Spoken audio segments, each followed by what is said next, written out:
এইটো ঘনকান্তি বালিকা বিদ্যালয়। এইটো সম্পূৰ্ণ শান্তিপূৰ্ণভাৱে ইয়াতে ভোট হয় আৰু প্ৰতি বছৰে এই ধৰণে ইয়াতে হৈ আছে।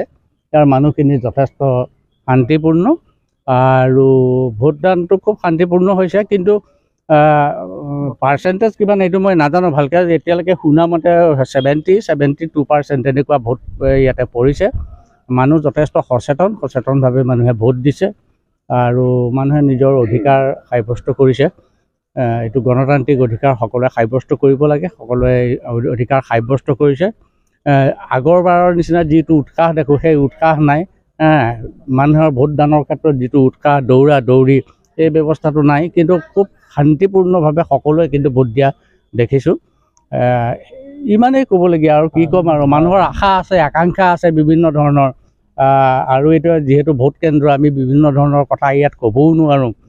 সেই আশা আকাংক্ষাবিলাকৰ মিশ্ৰিত প্ৰতিক্ৰিয়া হয়তো মানুহৰ মুখৰ চেহেৰাত দেখা গৈছে। ইমান উৎসাহো নাই, ইমান নিৰুৎসাহো নহয়, ইয়াৰ মিশ্ৰিতভাৱেই চলি আছে। গতিকে মোৰ ক'বলগীয়া ইমানেই। আৰু বন্ধুসকল, দুটা বুথৰ ভোট গ্ৰহণ হৈ আছে আৰু আমাৰ 75% ভোট অলৰেডি হৈ আছে। আমাৰ 175 বুথ আৰু 176 বুথ, আৰু এই দুইটা বুথতে অলৰেডি গাঁৱৰ যিখিনি মানুহ আছিলে প্ৰায়ে আহিছে। গতিকে অকণমান নিৰোগী ৰোগী ব্যক্তিও আছে, তেখেতসকল আহিব পৰা নাই, তেখেতসকলক আমি অনাৰ ব্যৱস্থা কৰি আছোঁ। লগতে বৰ্তমান সময়ত আমাৰ এই অঞ্চলৰ সকলো ৰাইজ কিন্তু স্বতঃস্ফূৰ্তভাৱে ভোট দিবলৈ ওলাই অহাটো আমাৰ কাৰণে এটা বিশেষ বিষয় হৈ পৰিছে। গতিকে আমি সকলো আনন্দিত হৈ পৰিছোঁ আজি ভোট গ্ৰহণটো সকলো ৰাইজ উপস্থিত হোৱাৰ কাৰণে।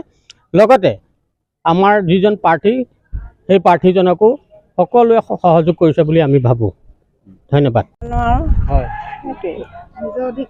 নিজৰ অধিকাৰ সাব্যস্ত কৰিবৰ কাৰণে আমি যে নাগৰিক। হয়, ধন্যবাদ। মোৰ অসুখীয়া গাড়ী তেনেকৈ আহিছোঁ, কাম বন তাতে এৰি থৈ আহিছোঁ, কামো কৰিব পৰা নাই। নিজৰ মানে পচন্দৰ প্ৰাৰ্থীজনক উদ্দেশ্যৰে মই মানে ঘৰলৈ গৈছিলোঁ, মোৰ ঘৰ মঙলদৈত।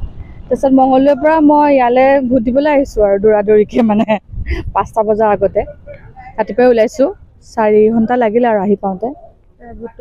ভোটটো দিম ভোট দিবলৈকে আহিছোঁ। ঠিক আছে দিয়ক।